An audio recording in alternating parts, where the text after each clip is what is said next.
वक्त की रफ्तार। बात जो कुछ भी हो रहा है मुझे बिल्कुल पसंद नहीं है। अरे क्या पसंद नहीं है तुझे? एक दुखियारी अपने पति को ढूंढ रही है, वो तुझे पसंद नहीं, और जो तेरी पसंद है वो मुझे मंजूर नहीं। बात तुम समझने की कोशिश क्यों नहीं करती? अरे तू क्या समझाना चाहता है? साफ साफ क्यों नहीं बोलता? इसलिए क्योंकि मैं वचन से बंधा हुआ। किसका वचन? कैसा वचन? ये तुम क्या कह रही हो? आज के बाद निकिता योगेश के साथ अकेली कहीं नहीं जाएगी, बस।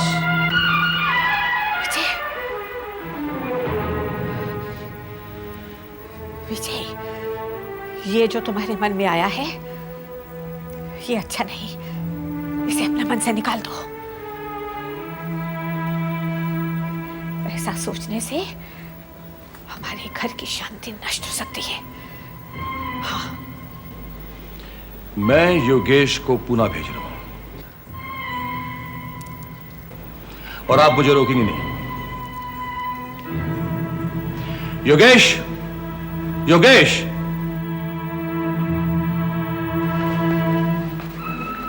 जी डैड।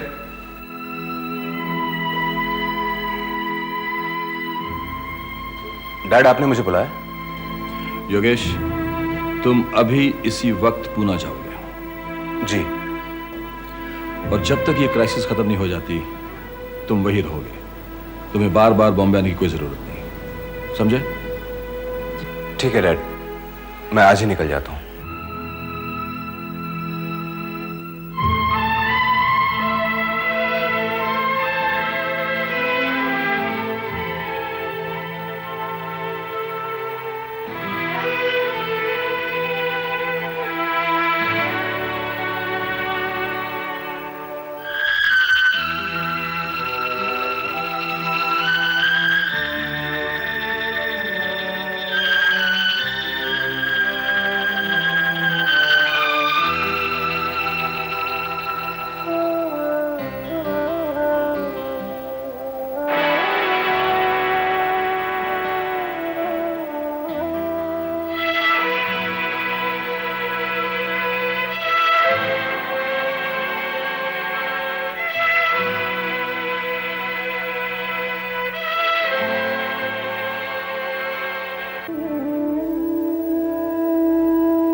नमस्ते दीनानाथ जी। नमस्ते, बैठो दादा। तुम गेट मीटिंग पर नहीं गए? क्या जाना उस गेट मीटिंग में, वही नारेबाजी, वही सब कुछ। तुम लोग तो हड़ताल चाहते हो ना? क्यों होती है ये हड़ताल? दादा, मैं पिछले 20 सालों से मजदूर मूवमेंट में कार्य कर रहा हूं। मैंने कई हड़तालें देखी है, कई मोर्चे देखे। आज तक जितनी हड़तालें हुई वो बाहरी अंदरूनी राजनीति का हिस्सा थी। लोग अपने मतलब के लिए भोले भाले वर्कर्स को सूली पर चढ़ाते, उनका घर बार उजाड़ देते। मैं मानता हूं हड़ताल एक हथियार है, मगर वो हथियार चलाना जानना भी जरूरी है, वरना वो अपना ही गला काट देता है। यहां वही होने वाला है। बिहारी ने अपने स्वार्थ के लिए सबको दुख के खाई में ढकेल दिया है। पछताएगा, वो पछताएगा। खैर, जाने दो। बताओ, मैं तुम्हारी कुछ मदद कर सकता हूं? बोलो जादव। मैं भीख मांगने के लिए आया हूं। पागल हुए हो? कैसे बातें करते हो? बताओ, क्या हुआ? मेरी बच्ची बीमार है, उसका इलाज प्रेस की तरफ से किया जा रहा था, और अब हड़ताल जारी है, तो मैं किस मुंह से मालिक के पास पैसे मांगने के लिए जाऊं? परेशान मत होना जादव। अपने देश रत्न साहब बड़े दिल वाले आदमी हैं। तुम्हारे बेटी का इलाज नहीं रुकेगा। नहीं, लेकिन हमने उनके साथ अच्छा सलूक नहीं किया। काश ये सब बातें आप पहले समझते तो। खैर, जाने दो। ये कुछ रुपए रखो और अपने बेटी का इलाज करो। नहीं नहीं दीनानाथ जी, आपको भी जरूरत होगी। अरे तुम्हारा बिल सैंक्शन होने के बाद मुझे लौटा देना। बस जाओ और अपने बेटी का इलाज करो।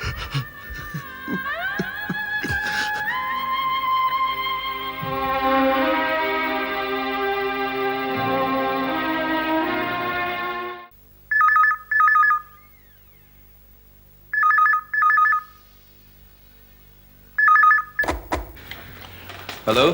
हेलो। हाँ सर, हम लोग मिर्जा साहब की प्रेस में पहुंच गए जी। मंथन ने पेज तैयार कर लिए हैं। यहाँ का स्टाफ हमारी काफ़ी मदद कर रहा है। Good, very good. सर, लेकिन यहाँ कैपेसिटी थोड़ी कम है। पेपर 2 किश्तों में छापना पड़ेगा। हाँ नहीं, कोई प्रॉब्लम नहीं, वहाँ की डिसीजन तुम लो। जी sir, we will do that sir. Paper का स्टॉक बहुत कम है, अगर आप भिजवा सके तो। ठीक है, मैं यहाँ से पेपर भेजता हूँ। Okay sir. सर, मंथन से बात कीजिएगा। हाँ सर, मंथन बोल रहा हूँ। सर, मैंने पेपर की हेडलाइन तैयार करा ली है और वो डीएम के खिलाफ है, क्योंकि उसी ने हमारे यहाँ हड़ताल करवाई थी और हमारा पेपर बंद कराने के लिए भी वही पीछे पड़ा हुआ है। नहीं मंथन, ये हेडलाइन चेंज कर दो तुम। लेकिन सर, हमें तो सबूत भी मिल जाएंगे सर। सबूत की बात नहीं है मंथन, हमें बदला नहीं लेना है, हमें अपना काम करना है। लेकिन सर, आपने तो कहा था कि हाँ हाँ, हम डीएम को धक्का देने वाली न्यूज छापेंगे, लेकिन अभी नहीं। इस वक्त छापेंगे तो हमारी इमेज वही रोने वाले पेपरों जैसी हो जाएगी, इसलिए change it. Okay okay okay sir. Okay. Good morning sir. Good morning. Girdhari ji, हमारे पास पेपर का स्टॉक कितना है? पूरे 1 महीने का है सर। आप एक काम कीजिए, उसे फौरन पुणे भेज दीजिए। Right sir. मधुकर, हमारा अंदाजा गलत निकला। सत्यनारायण ने मिर्जा को मना ही लिया। दिवाकर, मुझे समझ नहीं आता कि इन बूढ़ों की अक्ल को हो क्या गया है। सबसे ज्यादा तरस आ रहा है मुझे मिर्जा पर। अरे इस उम्र में वो डीएम साहब के साथ मुकाबला करने निकला है, और वो भी नई उमंग के साथ। क्या होगा बेचारे का? उसका प्रेस बंद करना पड़ेगा, काम धंधा चौपट हो जाएगा। हो सकता है भूखों मरने लगे, हो सकता है हमें उसका टॉर्चर करना पड़े। लेकिन मुझे लगता है कि डीएम साहब को यह पसंद नहीं आएगा। क्यों बिहारी, मैं ठीक कह रहा हूं ना?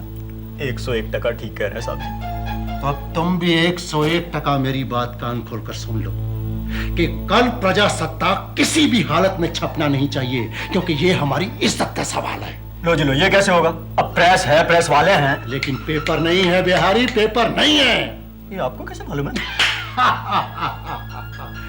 मिर्जा बिहारी, मिर्जा।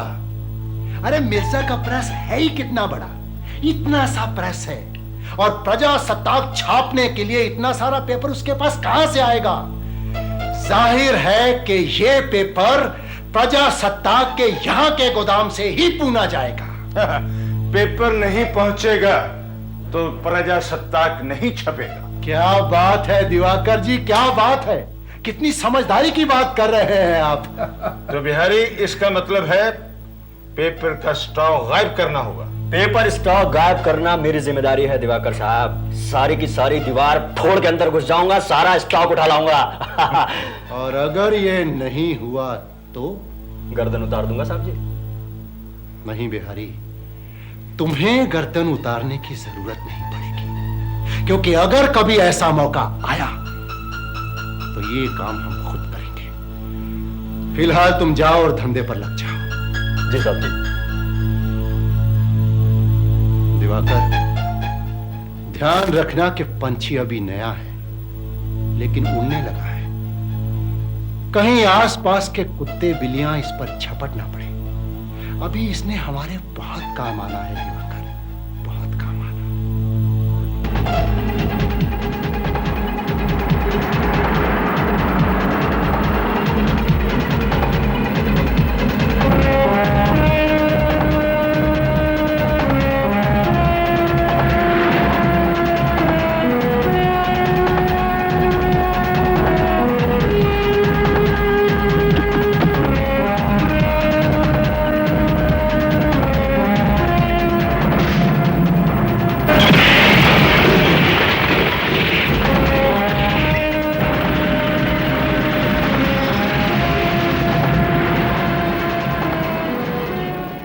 अरे नहीं राजेश्वर, पेपर छापने की पूरी तैयारी हो गई है।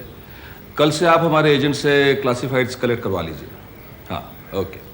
सर गोडाउन में एक भी पेपर रोल नहीं है। What?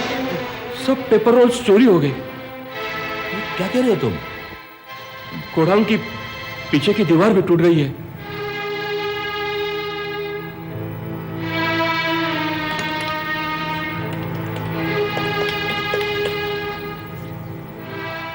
Hello, police commissioners office.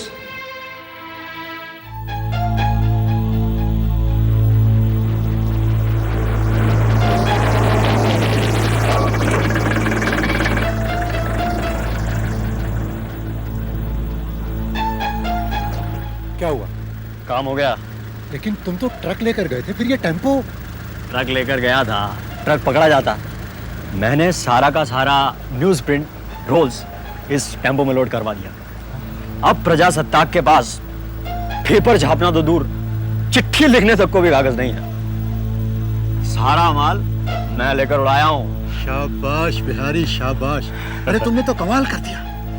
मुझसे लिखवा कर ले लो कि तुम एक दिन एक स्टार नेता बनो। कमाल कर दिया तुम। यार तुम जैसा डेयरिंग आदमी तो मैंने जिंदगी में आज तक कभी नहीं देखा। अब चलो इस माल को ठिकाने लगाने का कुछ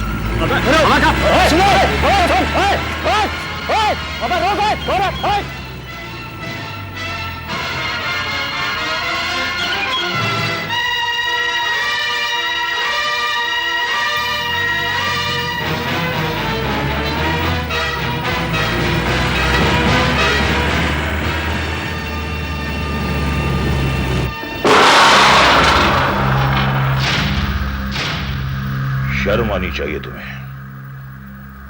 ऐसी बातें लेकर तुम मेरे पास आते हो। तुम क्या चाहते हो? इन छोटी छोटी बातों में मैं अपना दिमाग लड़ाऊं? आखिर तुम्हारा मेरे पास रहने का मतलब क्या है?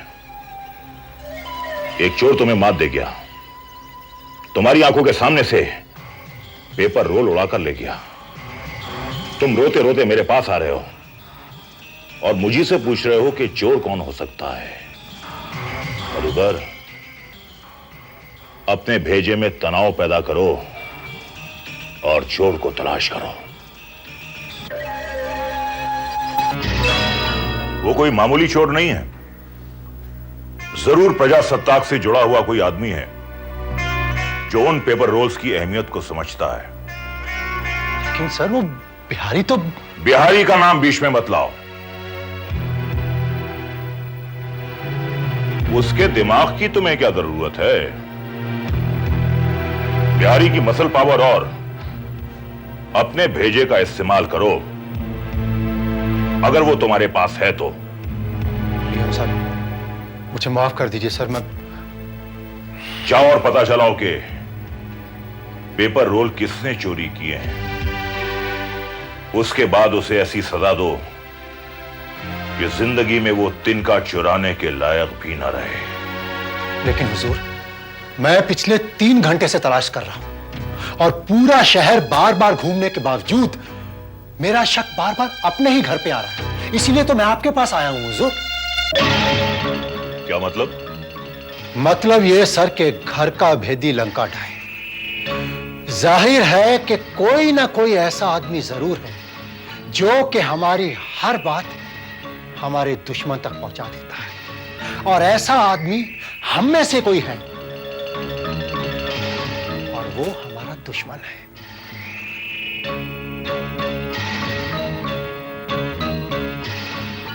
कौन है वो?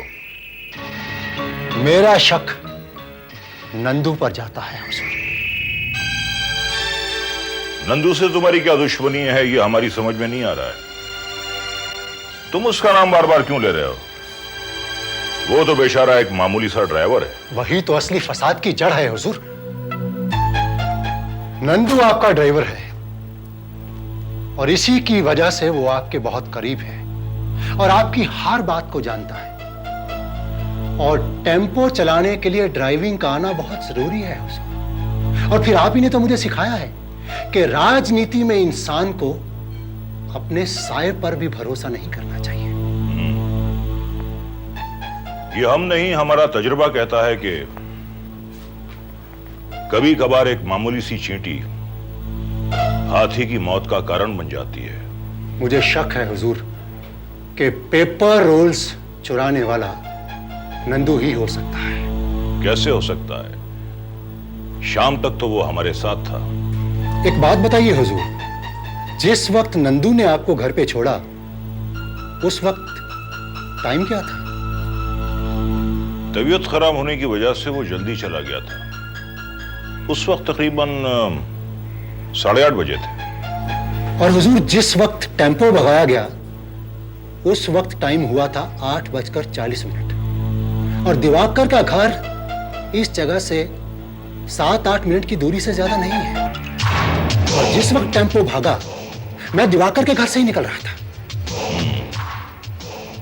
इस वक्त रात के 12:30 बजे हैं। बंबई से पूना आने जाने में तकरीबन 8 घंटे लगते हैं। तुम नंदू के घर जाओ और पता चलाओ कि नंदू घर में है या नहीं। और अगर नंदू घर में नहीं है तो इसका मतलब यह है कि तुम्हारा शक बिल्कुल सही है और नंदू ही बंबई से पूना टेम्पो लेकर गया है। ठीक है सर।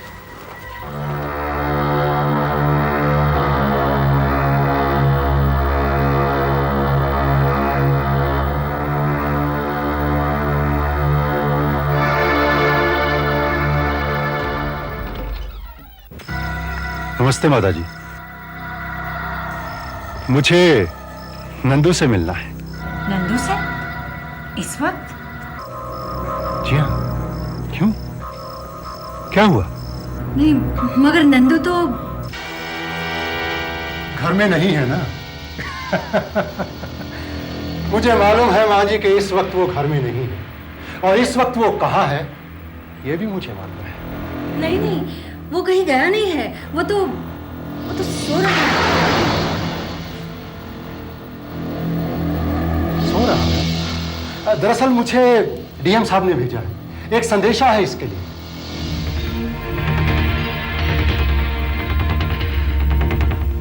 ये नंदू ही है ना माँ जी?